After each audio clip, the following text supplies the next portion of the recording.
Fáilte roimh go fáil mí mis Gaeilge. Welcome back to Let's Learn Irish.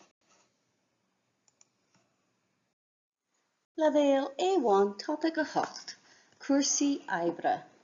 Level A1 Topic 8 Work Matters. Level A1 Topic a Hocht, Rannóg a Handouts, Súil siar, Éisteacht Éisteacht.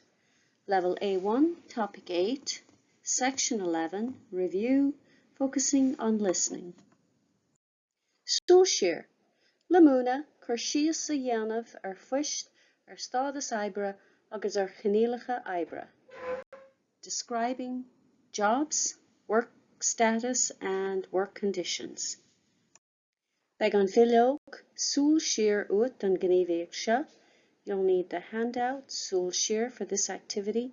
Link to the handouts and notes are in the description box below. Súil siar. Éist le Bernie ag caint faoin na post.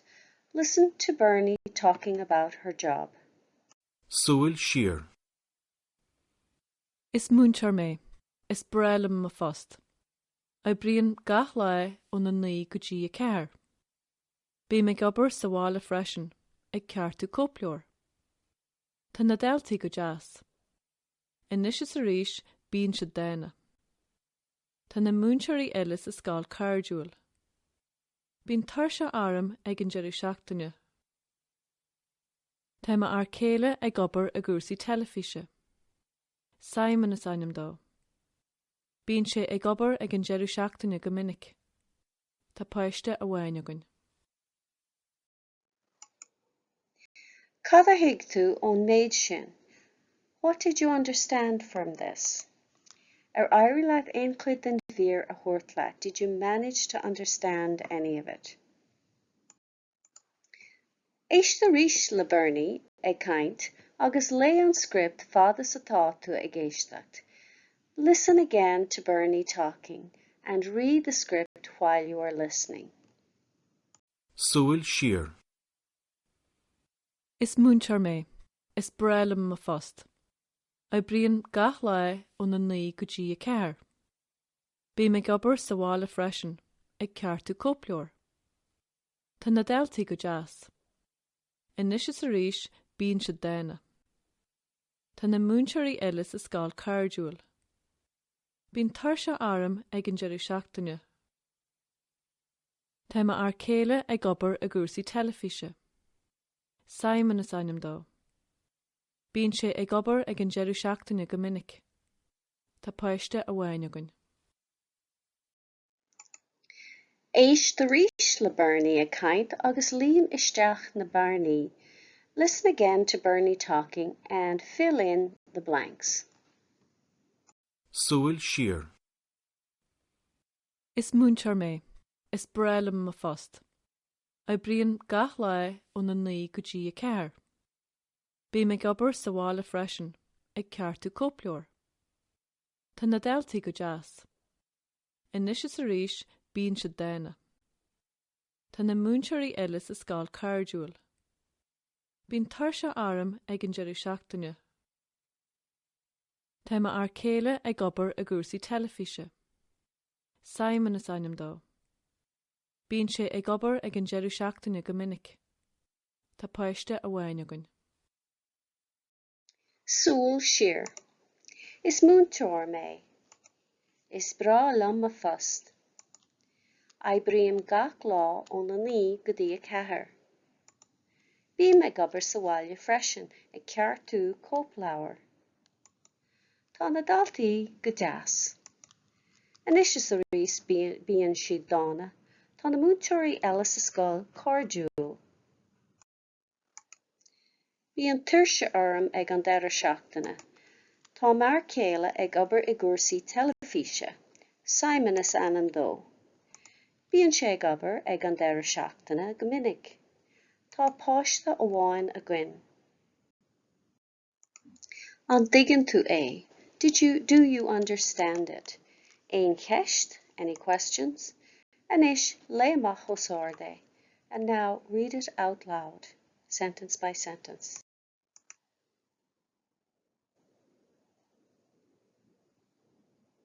Is múntóir mé, is bra lom a fust.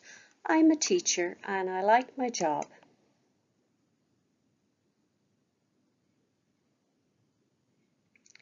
Oibream gach lá on the ní go dtí cethair.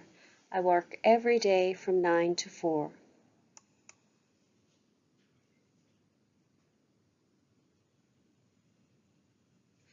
Bí me gobar sa bhaile freisin a ceartú cópláir. I work at home as well, correcting copies.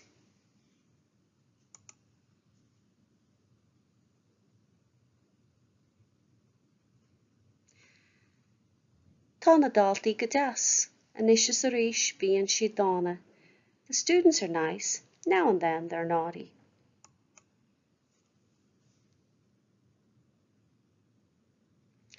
Tá na múntóirí eile sa scoil cordúil. The other teachers in the school are friendly.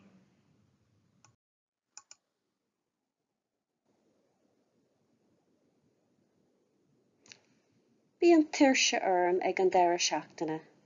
I'm tired at the weekend.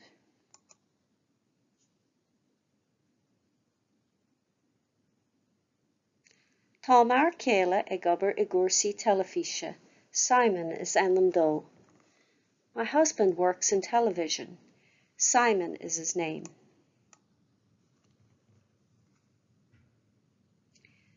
Bíonn sé ag obair ag an deireadh seachtaine go minic. He often works on the weekend.